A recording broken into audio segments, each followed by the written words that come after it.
Кентау қаласының тұрғыны Бакимова Баргинца ханым осыдан 12 жыл бұрын Болашақ Рысқұлов көшелерінің қиылысынан жер алып, осы жылдар бойында дәнекерлеуші ұлы ісін дамыту мақсатында гараж салады. Рысқұлов көшесіне қаратып салынған гаражға жер алған кезде көгалдандыруға ауызша берілген жері де бар. Кадр жүйесі үнемі ауысып отыратын әкімшілікке бұрын-соңды барған кезде көгалдандырып отыра беріңіз, ол тек мемлекетке тиесілі жер. Уақыты келгенде жол салынады деп қайтара берген екен.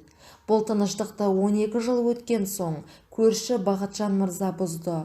Көгалдандыратын жер таппағандай Баргинца ханымның көгалдандырып отырған жерінде мемлекеттік жер актісі арқылы меншіктеп алыпты. Көгалдандыру үшін десе де құжат бойынша ғана солай. Себебі құжатты рәсімдеп алған бойында көп балалы ана Баргинца ханымның қоршауын трактормен бұзып, егілген ағаш пен гүлдерді сүріп 80 см келетіндей тас түсіріп тастаған. Ал тереңдігі 3 метр келетін дәнекерлеуге арналған гаражға қалай кіреміз? Ауыл шаруашылығын, соның ішінде техникалық құрылысшыларды қалай көтереміз? Адамгершілік қайда? Осы сансыз сұрақтардың жауабын білу мақсатында Кентау қалалық әкімдігіне жол тарттық. Осы Кентау қаласының және қала құрылысы бөлімінің басшысы Ерубаев Жұмахан Абенович. Бұл туралы арыз бойынша біздер басына барып анықтап, бұрынғы алынған құжаттардың бәрін тіркеп, біздер земельный жер инспекциясына жібергенбіз. Мен жібердім. Жоқ, біз өзіміз жібергенбіз. Онан кейін ол қала облыстық маңызды қала деп, бұны тек Астанада комитет запрос келді ғой бізге, запрос. Запросқа біз құжаттардың бәрін тіркеп, қайтадан сол комитетке жолдадық. Олар келіп енді бір шешім қабылдады, сотқа өтуге Бақытжанға 25 жылға жалдау құқығымен оған берген, материалын сатқан. Ол енді заң бойынша 25 жылдың ішінде ол пайдалану мүмкіндігі бар. Бірақ бұл жеке меншік емес, ол аренда жерге жалға алынған. Жер қандай мақсатта берілген? Жер көгалдандыру мақсатында берілген. Енді ол жерге сіз айтқансыз бір апта көлемінде? Жоқ, ол жерге біз барып анықтағанда тас алынады дедіңіз. Тас бір аптаның көлемінде алынады дедіңіз. Дұрыс, бір аптаның көлемінде алуға уәде етті. Мен кешеде барып көрдім, мен бірақ шамалы бәрін алмаған. Астанаға жұмсады. Солар сотқа береді оны. Шара көрінеді. Олар сотқа бермейді, жеке тұлғалар заңда өздері береді ғой. Сіз дұрыс деген заңға burada енді әрине шешімді қабылдайды сот енді. Жалпы соттармен де жері бойынша шағымдан тізім ұрған дейді ғой. Ол жақты есептейді. Мен айтқан жерді кім берген полигонда еще уақыт берді, бірақ бір апта өтіп кетті ғой енді. Оның бәрі кім вегетариандар көріліп қойған, басында қанша 2 мәрте барып қойған, акты жазылған. Ол енді жұмысты басынан бастаудың керегі жоқ та енді. Енді бұл кісілерге окончательно сотқа беру керек. Жоқ, маған өткенде әкім айтты ғой, сіздер барсыздар. Бұл кісілер қайсысы берсе де, бұл кісі берсе де, ана кісі берсе де, жеке тұлғалардың арасында заңда өздері сот арқылы шешіледі деген мәселе бар. Сондықтан енді соттың шешімі комитет құжаты дұрыс болмаса, маған айтыңыз. комитет орда. Маған қараңыздар, әкім өткенде бірінші кіргенде айтты ғой, міне біз сұрап береміз, егер де ол тасты алмаса, ол әзілене жерді біз алып қоямыз, әкім құзырлығы деді. Құзырлы орган әкім алып қояды деді. Сол шешім не болады? жоқ, соттың шешімін алса аламыз, соттың шешімі шығады. Инспекция ашылу керек, жер мәселе. Бізде оның проблема көп. Осындай проблема өте көп. Инспекция ашылу керек. Осындай инспекция мемлекетке қайтарады. Сот арқылы осыны басқа болсын. Сонда әкім айтты ғой, біз өзіміз жерді қайтарып аламыз дейді. Бізде қазір штат беріліп жатыр.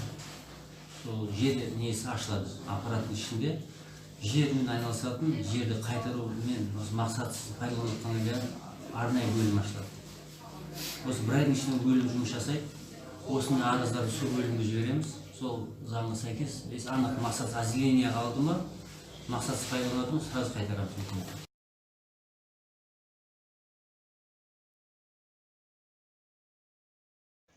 Кентау қаласы әкімдігінің берген ресми жауабы.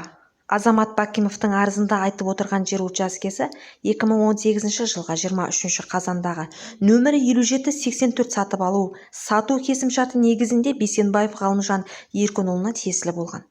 Кентау қаласы Рысқұлов көшесі нөмір 97 мекенжайдағы жер учаскесі бастапқы иесіне бау-бақша өсіру үшін жер учаскесі уақытша өтеулі жер пайдалану құқығымен табысталған.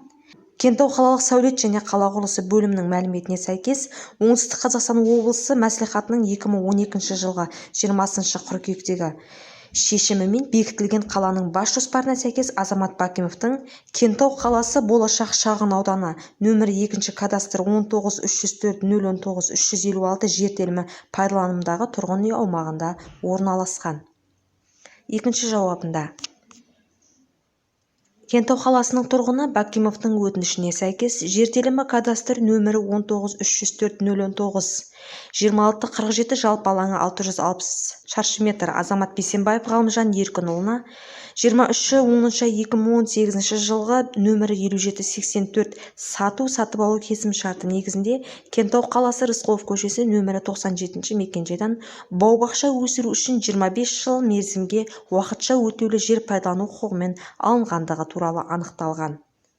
Осыған орай Кентау қаласы Рысқұлов көшесі нөмірі 97 мекенжайда орналасқан жер телімі мақсатты пайдалануын бұзғаны үшін құзырлы мекеме Түркістан облысының жер инспекциясы басқарма басшысы бас мемлекеттік инспектор Әлбековке тексеру мақсатында 2019 жылғы 30 сәуірдегі нөмірі 101-21-38-46 шығыс хаты жолданған.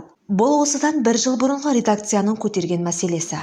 Арызданушы Бакимовалар жанұясы бүгінде сол орынның көз алдында бизнеске айналып жатқандығын көріп отыр. Сол кездегі Түркістан облыстық жер инспекциясының жауабы қайда? Кентау қаласы әкімдігінің бау-бақша өсіруге берген жерінің мақсаты қай кезде өзгеріп кетті? Осының бәрі сыбайлас жемқорлықтың орын алып жатқандығын көрсеткендей. Ал істің ақиқатын анықтауда Кентау қаласы әкімдігіне сенбегендіктен Түркістан облысының әкімдігінен сұраймыз.